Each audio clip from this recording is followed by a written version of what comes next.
Good afternoon, everybody. I have two stories this afternoon that kind of are on the same wavelength, but they're about Scheer and communication. So, yeah, I don't know.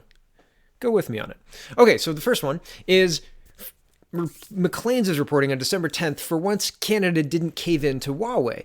And I mean, if you're not sure what's happening with Huawei, Huawei's chief financial officer was arrested in Canada at the behest of the United States for an extradition treaty because she violated sanctions for sharing equipment and stuff with Iran, right? And so this Maclean's article, is reporting that earlier this year, in June 2018, Jake Enwright left his post as Conservative leader Andrew Scheer's communications director to take up a more lucrative position as Huawei's director of corporate affairs in Canada. So the Conservative leader's communication director works for Huawei now? And is a director of corporate affairs in Canada? Wow, that's a pretty big promotion, right? Or is it? Is that a step down? I'm not sure. Depends on which corporate ladder you're trying to climb, I suppose. Back to the article. Longtime Liberal Scott Bradley, the Liberal Party's candidate in Ottawa Centre in 2011, is Huawei Canada's vice president for corporate affairs. Bradley is also a director of the Canada Chinese Business Council, CCBC, which serves Canadian businesses in China as assiduously as it serves China's business interests in Canada. I'm sure, yes. Huawei is one of CCBC's, quote, benefactor members. Another CCBC director is former Liberal cabinet minister Martin Cochon, who rather inauspiciously greeted news of the Ontario government's $6.5 million gift to Huawei in 2011 with these words, quote, "There is a saying that if you can't beat them, join them." I wonder what he meant there. My goodness. Yeah. Interesting, right? So I wanted to show you, this is Scott Bradley. This is Scott Bradley in 2011 giving an interview as a Liberal candidate. So there's that for you. The link is in the description. Here is Scott Bradley as reporting today, or yesterday, I guess, January 11th.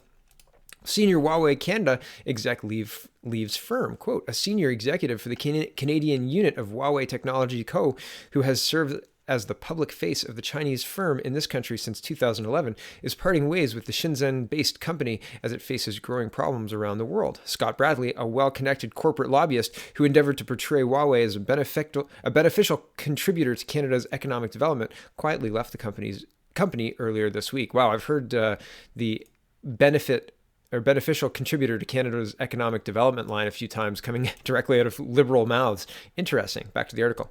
Mr. Bradley would not discuss the reasons for his departure when contacted by the Globe and Mail on Friday, but Huawei Canada released a statement saying that he'd played a crucial role in building the Chinese telecoms brand in Canada and outreach to governments. Quote, "We are extremely grateful for his contributions to Huawei Canada during the past 7.5 years, and I personally want to take this opportunity to thank him for the dedication and valuable support he has provided to me during the time we worked together," Huawei Canada President Eric Lee said in a statement provided to the Globe and Mail. Mr. Lee said Mr. Bradley will continue to serve as a special advisor when required. Oh, in a separate memo on Friday to Huawei Canada, Mr. Bradley himself said his departure was, quote, "not a sudden decision, but rather an understanding over the past year and a half that at some point I would be moving on from a formal role with the company." Mr. Bradley, a former BCE, that's Bell, executive, joined Huawei after he was defeated as a Liberal candidate in the 2001 general election, and he strived to cultivate a favorable reputation for the Chinese telecom in Canada and to counter the perception that it was closely linked to China's authoritarian government. Wow, I wonder why he's been so valuable, right? So the interesting part about that is, I mean, this has been going on for a really long time, right? This is pretty wild. Why is that important? The well-connected Bell lobbyist, the leader of the opposition's communication director. Well, here's a New York Times article. We're just going off the rails a little bit, but we'll come back to it. The New York Times is reporting, quote, "Poland arrests 2, including Huawei employee, accused of spying for China." The Polish authorities arrested 2 people, including a Chinese employee of the telecommunications giant Huawei, and charged them with spying for Beijing, officials say on Friday, as the United States and its allies moved to restrict the use of Chinese technology because of concerns it is being used for espionage. In December, the daughter of Huawei's founder was arrested in Canada at the request of the United States, which said she had committed fraud as a part of a scheme to violate American sanctions against companies doing business with Iran.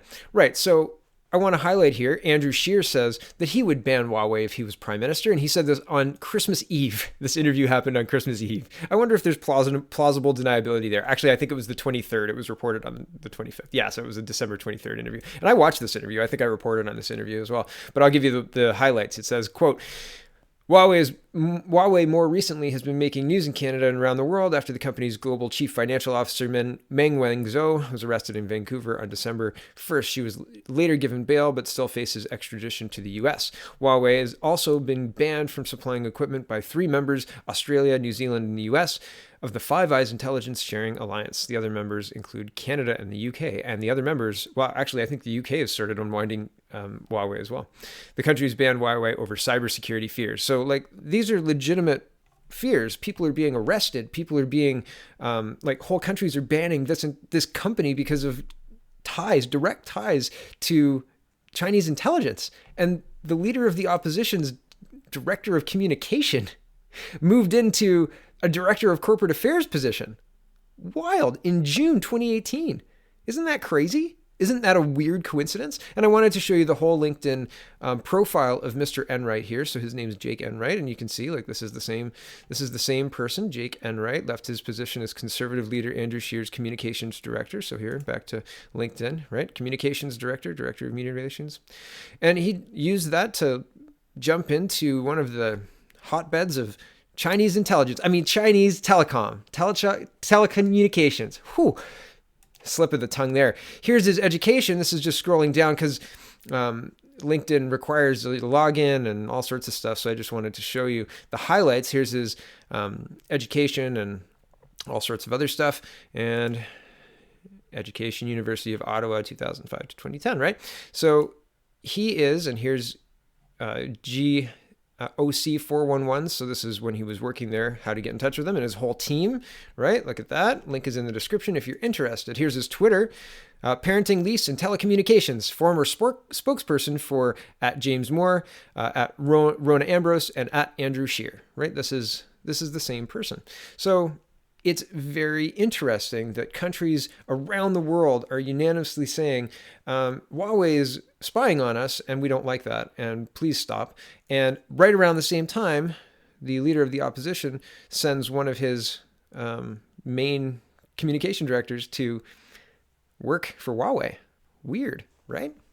Weird. Okay, changing gears for PPC fans, and I am one. This is a neat poll to look at. So this is the QC125 Canada poll, and I'd only just heard of this right now. I had to translate this as the Quebec poll, and so I'll tell you what it is. It says, welcome to QC125. The QC125 project is a statistical model of electoral projection based on electoral trends, demographic evaluation, and political polls. This website is an initiative of Philip J. Fortier, professor of physics and astronomy at somewhere in Montreal. And I'm sorry, I'm not even going to try and do that because I'm going to fail and it's just going to be bad. So these are QC125 columns are published. In addition, he's a political collaborator for Radio Canada and CTV Montreal. So this is a legitimate poll. And here's the numbers. Here's what it looks like. So the PPC's killing it. And this is Bernier's writing. This is Beauce. Beauce, is that how you say that? I think that's how you say it. So Bernier polling at 39, PPC, the Conservatives, that should be CPC, I would imagine, right? Not PPC, or PCC. Progressive Conservative? Anyway, I'm not sure why that, maybe it's, in French, that's why I'm confused. 35%. The Liberal Party is 14%, Bloc Québécois is 4%, NDP is 4%, and Greens are 2%. But here's the doctored, so this was posted on CanadaPoly.com, and if you'd like to join us for the conversation, we'd love to have you. And this is a doctored poll showing Andrew Scheer and the Liberals fighting it out for Bernier's riding, and Bernier way down at the bottom here at 4.1%. And they were lazy because they didn't change the colors. They're exactly the same poll, right? The numbers are the same, and you can see the colors. So the Photoshop is bad. And this isn't my work. Link will be in the description for the person whose work it was. And it was quite a good, that's not it. It was quite a good little presentation. But it's interesting. He, and one of the not trolls, but the people who posted this, there are other questions. So this is Scheer 2019.